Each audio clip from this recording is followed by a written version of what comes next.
Yo, what's up? Uh, you guys missed out on an absolute shit show of an ASS kicking. I mean, I went through it for just a little backstory. If you're new here, '01 Dodge, 24 valve, 47 RE. I've never touched one, never been under one, never nothing.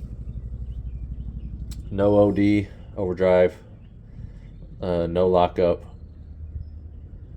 I was like, well, it's got to be the transmission, which I stated in a past video. But like I said, if you're new here, I figured transmission was just toast. I have no idea how long my dad drove it with no overdrive.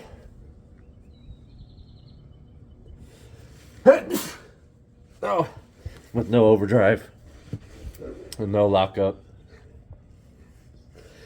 So I was like, well, the transmission is just toast, so replace the transmission, it'll work. I went, oh my gosh. I've been working on cars for like 13 years now. Engine swaps, transmission swaps, everything you could do to a car basically. And this transmission,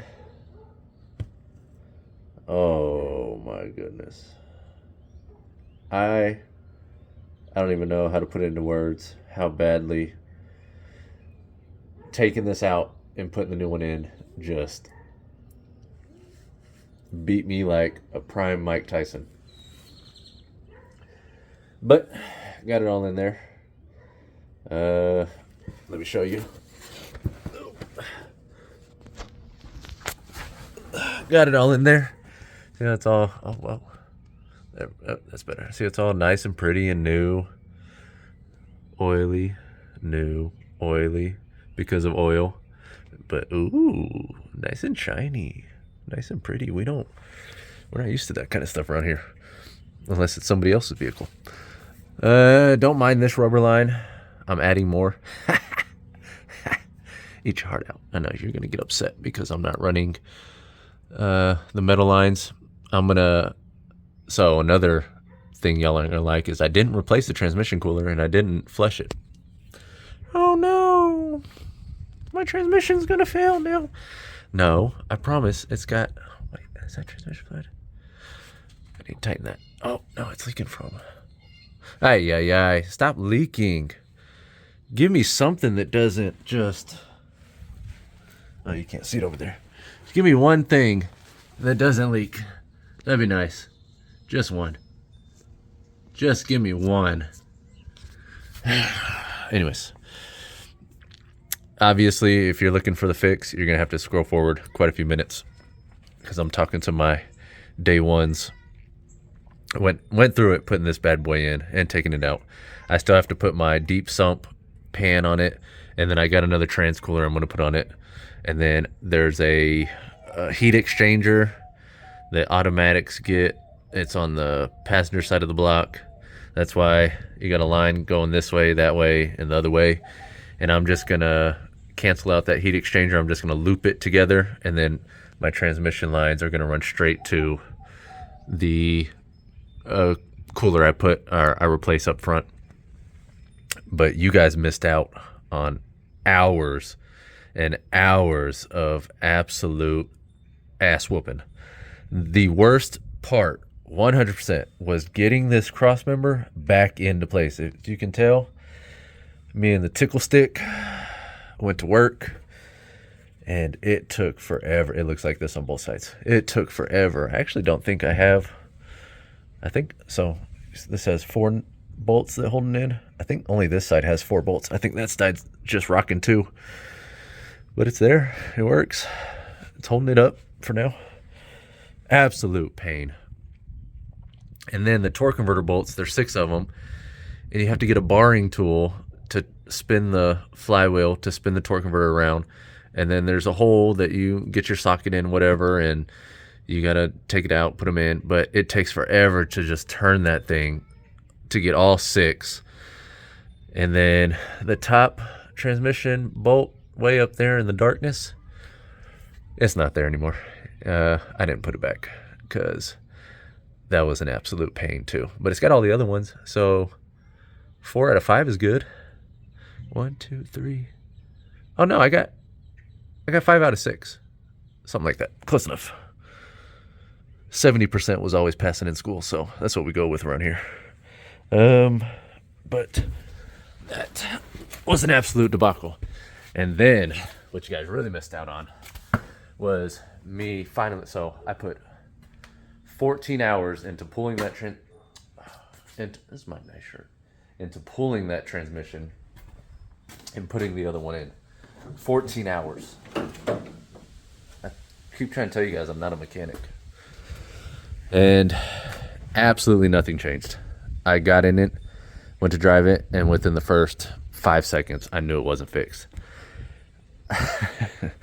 My wife walked out the front door right there, and I actually parked this. Oh, you can actually see the transmission trail I left. But I parked out on the street right there when I came back down the street from the test drive. And she walks out smiling, and I get out of the truck. I slam the door, and I had some transmission fluid sitting on the ground over there by where I'd parked. And I get out and I yell and I punted that transmission fluid to the absolute moon. Like absolute piss missile, just shoo. And she just calmly walks back inside. So needless to say, she knew it wasn't a good time. So next day after that, so that was a 2-day debacle. I spend the rest of that night trying to figure out all the things. And of course you got the PCM over there for the transmission, and they're like, you get on the internet and you just start going down a rabbit hole of forums from 2014, 13, 12, 11, 10, 9, 8, 7, 6, just any single one that if it said no lockup, no OD, I clicked on it and I read it. And you have this weird ordeal where the alternator lines give off some frequency that fudges up the frequency in the transmission computer. And so I'm like, you know what, at this point I'll be that tinfoil hat guy. And they said put aluminum foil on it, aluminum foil trick, damn, bam, did it. No change. Okay, maybe it was just the raggedy factory cables that were on it. So replaced. This one was perfectly fine. Didn't replace that one. No change. At this point, I am just, man, when I don't think I've ever been so done with a vehicle at that point, because everything I did to it before, and then everything that happened during the transmission, and then no fix after the brand new transmission. And I was just at it. And then, lo and behold, some forum, 1973 Mopar Man, it's actually 1973moparman.com, which, interesting enough, 1973, CUDA. But get in there, and wouldn't you know it, I follow someone's reply from like 2012 on a forum on that website. That's it. That was the whole issue. That right there.